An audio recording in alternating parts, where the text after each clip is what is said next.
মায়ের হাতে বানানো এই রেসিপিটা আজকে আমি তোমাদের সাথে শেয়ার করব। মেয়েবেলা থাকতে মা এই খাবারটা কত আমাদের বানিয়ে খাইয়েছিল, কাঁকরোলের পুর। তো বর গেছিলো সকালবেলা বাজারে, তাই বরকে বলেছিলাম কাঁকরোল আনতে ভালো দেখে আর কি, কচি কচি দেখে।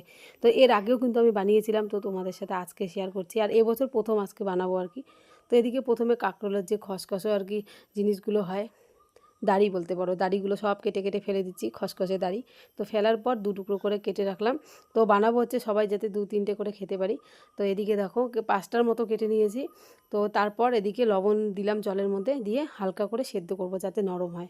তো আর এদিকে কিন্তু আমি মাছ ভাজাও বসিয়ে দিয়েছি। পাবদা মাছ নিয়ে এসছে বর। আর পাবদা মাছ যা ফোটে, মানে পাবদা মাছ বসিয়ে দিয়ে তারপর ঢেকে দিয়েছিলাম, মানে 1 হাত দূর থেকে পাবদা মাছ দিচ্ছিলাম, তারপরেও ঢেকে দেওয়ার পরেও আমার গায়ে আর কি তেল ছিটকে গেছে।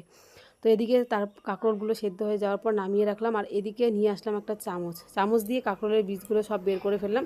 আর একটা তোমাদের সাথে শেয়ার করলাম, সবগুলো তো আর দেখানো সম্ভব না।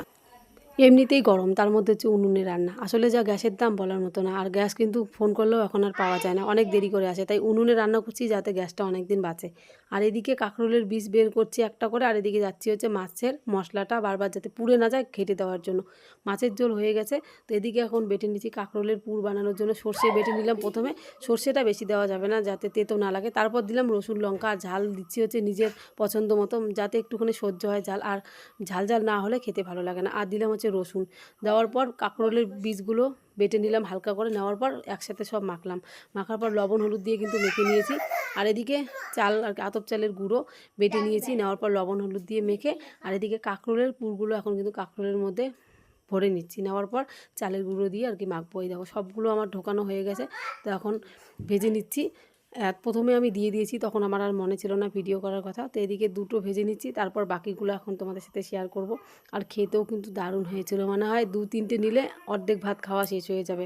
আমি তো কাঁকরোলের পুর দিয়ে আজকে অর্ধেক ভাত খেয়ে নিয়েছি, মানে মাছের ঝোল আমার আর লাগেনি। আর আজকে একদমই সাদামাটা বলতে পারো রান্না, সাদামাটা হলেও কিন্তু রবিবারের মানে ভালোই আর কি খাবার হয়েছে। পাবদা মাছ সর্ষে দিয়ে, আর এদিকে হচ্ছে কাঁকরোলের পুর, আর হচ্ছে করলা ভাজা, এই দিয়ে খেয়েছি। আর আমার মেয়ে তো আজকে পুর দিয়ে ভাত খেয়ে নিয়েছে, আর আমাকে বলেছে আবার বানাতে।